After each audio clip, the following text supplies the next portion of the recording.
smoking, and I'm down to like 2 cigarettes a day. And I'm like fucking disseminating the shit out of these things. They're the best cigarettes in the world.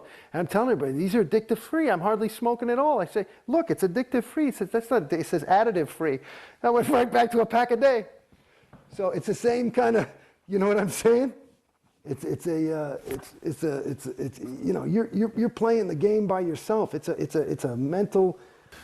Well, I don't think it's fair to say by yourself, because it seems like this entire structure of Scientology has been built to funnel you onto the bridge and keep you on the bridge. Yes, yes, and those people that I suspect, again, I'm not an expert, and this is some of the things. This is one of the things that I can't fully confront yet. I can say that, in my opinion, that the lion's share, at least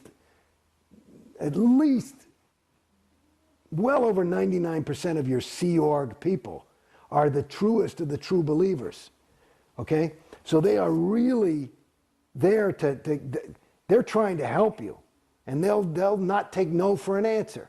It's like, you know, your son wants to touch the stove, and, you know, you're willing to physically stop him, even though he's sure that he wants to see that beautiful blue thing that's dancing there and touch it, right? And maybe even put his hair in it or something, you know what I mean? He doesn't know what fire is. They are willing to give their lives practically to keep you on the bridge, because this is for your own good. So, but they are doing it. That's just one individual, and that individual is doing his job. There's not a lot of them that need to be told to get up in the morning.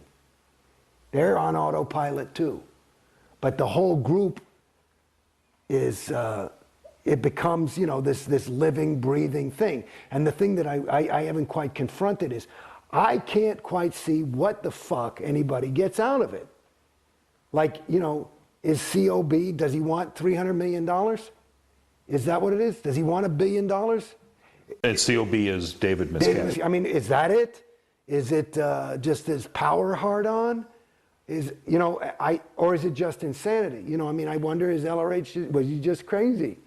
You know, there are people, maybe he was an SP, you know, whatever. But I don't know. I mean, the jury's out for me. I haven't, like I said, I can't confirm. I don't see what the fucking, like, if I wanted money, I know for me, if I wanted $1 billion or something like that, I couldn't do that.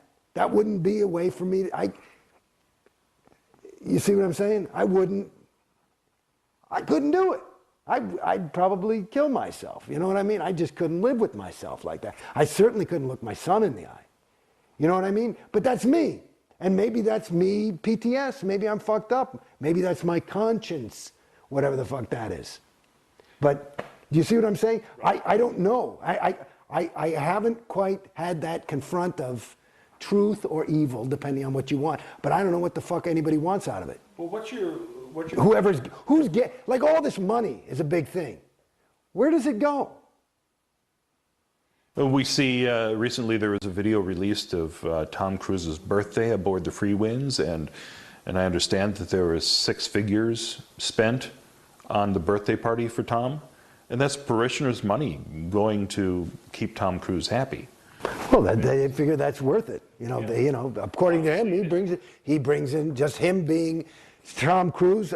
Per their viewpoint, he probably brings in $100,000 a day for this church in terms of interest and positive public relations, and, you know, so 6 figures ain't dick.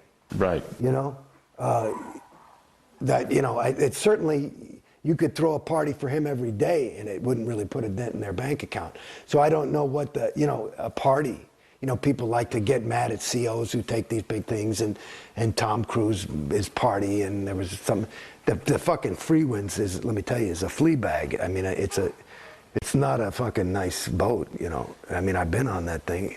I got seasick every time. So. But speaking of Tom Cruise, you were talking earlier about your identity being stripped and being replaced with that of Scientologist, and certainly you can see that in Tom Cruise and in well, I mean, the recent videotape that was released. I mean, yeah, but I would suspect that that's what's happened, you know. And he was off for a while, and You know, he's in gung-ho. You know, I'm sure he went through a big ethics cycle and woke up, you know, because he probably had some trouble with his wife and he found his ruin. You know, I think he's probably, I mean, I would just, maybe he has trouble with girls or something like that. You know, that might be his whatever. I don't know. Anyway, he's But always been, at any rate, he seems like the, you know, ideal of what a Scientologist should be. I mean, dedicated. well, I was in there. You know, COB called me the poster boy for Scientology. I was as gung-ho as you could get. How did it turn around for you? Why did you start to doubt? Well, it not only didn't work anymore, the more auditing I did, which I was more and more encouraged to do, the worse I got. I was starting to go fucking crazy. And it was fucking me up. How far up the bridge did you go? I'm a class 5, OT5. I've done all my L's. Done a lot of, what do you call those fucking things? You know, all those other courses, data series things and blah, blah, blah.